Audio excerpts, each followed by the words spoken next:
चालू पेराई सीजन में नवंबर अंत तक चीनी का उत्पादन 41.35 लाख टन एनएफसीएसएफ।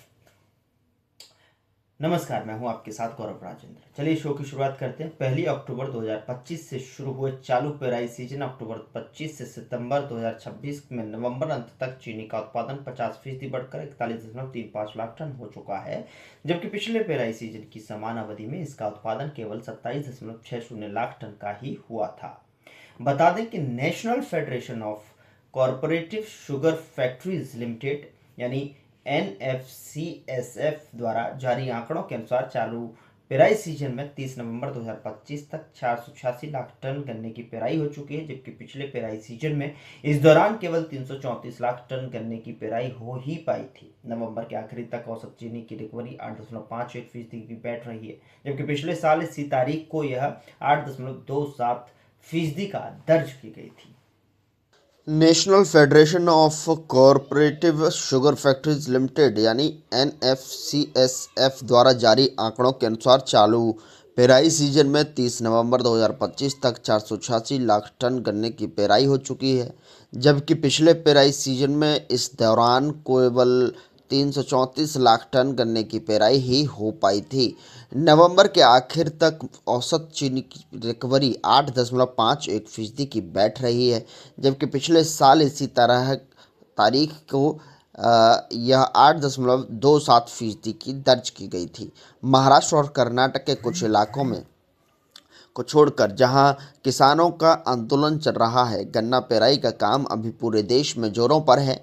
एनएफसीएसएफ के अनुसार चालू पेराई में कुल चीनी का उत्पादन 350 लाख टन होने का अनुमान है। इस दौरान एथेनॉल के उत्पादन में लगभग 35 लाख टन चीनी का इस्तेमाल होने की उम्मीद है।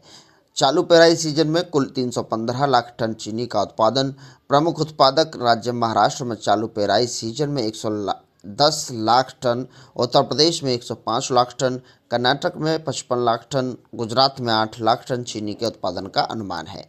देश में चीनी की सालाना खपत 290 लाख टन होने का अनुमान है, जबकि चालू पेराई सीजन के आरंभ में 50 लाख टन चीनी का बकाया स्टॉक बचा हुआ था। ऐसे में चालू पेराई सीजन के अंत में चीनी मिलों के गोदामों में लगभग 75 लाख टन चीनी का बकाया स्टॉक बचेगा। ऐसे में उद्योग केंद्र सरकार में 10 लाख टन और चीनी के निर्यात की अनुमति देने की मांग कर रहा है। इस कदम से न सिर्फ घरेलू चीनी की कीमतों में मजबूती आएगी, उद्योग लंबे समय से चीनी के न्यूनतम बिक्री मूल्य एमएसपी को बढ़ोत्तर नहीं करने से उलझन और अनिश्चितता का सामना कर रहा है। एनएफसीएसएफ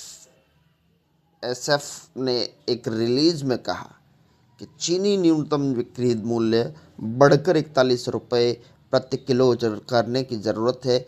रंगराजन कमेटी की सिफारिश पर आधारित महाराष्ट्र और कर्नाटक राज्य सरकारों ने कानून पास किया कि चीनी मिलें किसानों के साथ फ़ायदा शेयर करेंगी। इस तरह लगभग 75% फ़ायदा किसानों को जाएगा, 25% चीनी मिलों के पास रहेगा। इससे सीधे तौर पर 5 करोड़ छोटे और कम आय वाले गन्ना किसानों को फ़ायदा होगा। फिलहाल आज के शो में इतना ही। अगले शो में फिर मुलाकात होगी एक नई जानकारी के साथ। तब तक के लिए नमस्कार।